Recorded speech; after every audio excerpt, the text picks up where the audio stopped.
माशाअल्लाह। बिस्मिल्लाहिर्रहमानिर्रहीम।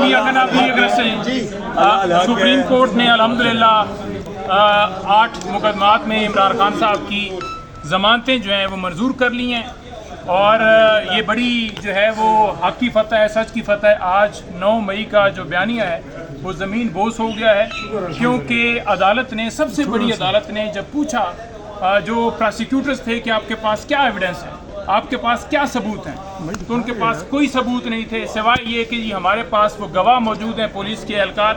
उसके अलावा उन्होंने पूछा और क्या सबूत हैं, तो कोई सबूत वहाँ पेश नहीं किया जा सका।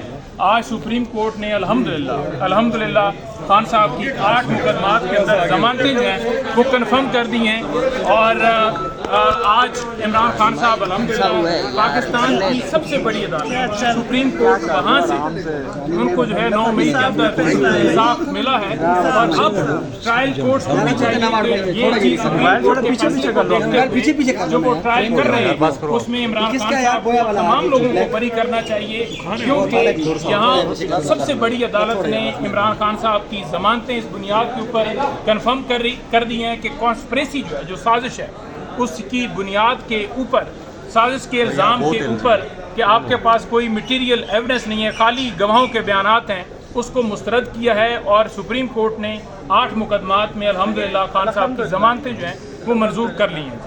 अच्छा, नाइम हैदर पंजोता साहब, जो लोग टेबल के नीचे छुपकर ये साजिशें सुन रहे थे, उसके हवाले से भी कोई कोर्ट में डिस्कशन हुई, जो पुलिस वाले या बाकी पर्दों के पीछे खड़े होकर? देखिए, कोर्ट के सामने सारा केस था, जो ज़मानतें खारिज हुई, जो वहाँ डिले किया गया, वो तमाम बातें बताई गई और रूल ऑफ कंसिस्टेंसी जो है उसको प्रिवेल किया है। अदालत ने हमारी जो टीम है उससे यही पूछा है कि आप इस नुक्ते के ऊपर बताइए, तो सलमान सफदर साहब ने उसके अंदर बिल्कुल वाज़ेह तौर पर बताया कि बाकी मुकदमात में ज़मानतें जो हैं वो इमरान खान साहब की भी हुई हैं और 9 मई के केसेस के अंदर 3 लोगों की सुप्रीम कोर्ट में ज़मानतें जो हैं वो कन्फर्म हुई हैं, जिनमें एजाज चौधरी साहब थे, हाफिज फरद थे और एक और थे।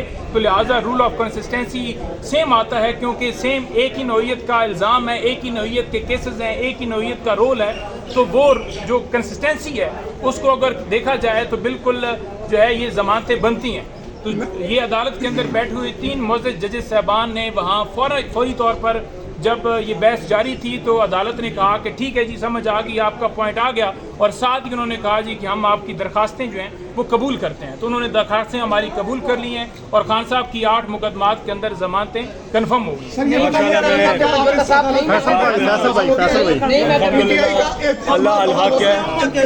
अल्हम्दुलिल्लाह रब्बिल आलमीन, अल्लाह ताला का शुक्र। सबसे पहले अल्लाह अल हक है, इमरान खान साहब पर सारे के सारे मुकदमात हैं, उन्हें जिस सियासी इंतकाम का निशाना बनाया जा रहा है।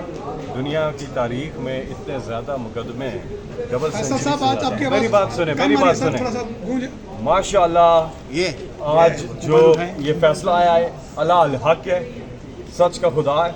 और अब जो अलकादर केस है, जिसके खिलाफ अपीलें जो सजाओं के खिलाफ दायर की हुई हैं हाई कोर्ट में, वो जनवरी में दायर की हैं। आज अगस्त ख़त्म होने वाला है अभी, और अभी तक वो समाअत नहीं हुई। तो हम यहाँ से डिमांड करते हैं कि जल्द वो भी करें, वो भी बोगस नहीं ख़त्म हो जाएगा, फिर इमरान खान साहब रिहा होंगे इंशाअल्लाह। और अल्हम्दुलिल्लाह जितना अल्लाह का शुक्र अदा करें वो कम है माशाअल्लाह। नीम हैदर पंजोता साहब, ये बताइएगा 8 ज़मानतें मंजूर होने के बाद खान साहब की रिहाई कब है? क्योंकि एक शायद केस है या...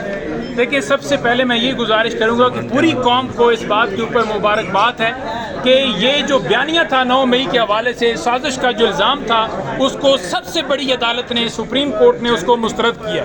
तो पूरी कौम को इसके ऊपर मुबारकबाद है कि अल्हम्दुलिल्लाह हक और सच की फतह हुई है। और ये ट्रायल कोर्ट्स के अंदर जितने केसेस हैं उनमें भी अब ट्रायल कोर्ट्स को देखना चाहिए कि जब सबसे बड़ी अदालत ने उस साजिश के इल्ज़ाम को मुस्तरद कर दिया, जो ये एविडेंस लेकर बैठे हुए थे कि हमारे पास मटीरियल मौजूद है, और वो एविडेंस ना नीचे पेश कर सके ना ऊपर पेश कर सके, जब सुप्रीम कोर्ट ने फैसला दे दिया है तो अब इन केसेस का कोई जवाब नहीं बनता कि वो खान साहब को मजीद जेल के अंदर इन मुकदमात के अंदर रखें।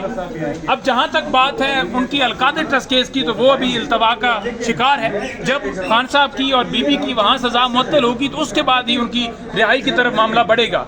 تو ہم استدعا کرتے ہیں اسلام آباد ہائی کورٹ سے کہ ان پٹیشنز کو لگائیے اور انصاف فراہم کیجیے، خان صاحب اور بی بی صاحبہ کی ضمانتیں دیجیے، سزا کو سسپینڈ کیجیے تاکہ ملک کے اندر انصاف کا نظام جو ہے اس کی طرف ہم بڑھ سکیں۔ اچھا نہیں حیدر پنجوتا صاحب، بہت بڑی خوشخبری ہے آج آپ لوگوں کے لیے، بہت بڑی سکسیس ہے as a lawyer Pakistan Tehreek Insaf کے وکلا کے لیے، تو اب کیا اسٹریٹجی ہوگی خان صاحب کی رہائی کو لے کر؟ اس حوالے سے کون سی مزید رکاوٹیں ہیں خان صاحب کی کے باہر آنے میں، باہر نکلنے میں، رہائی میں؟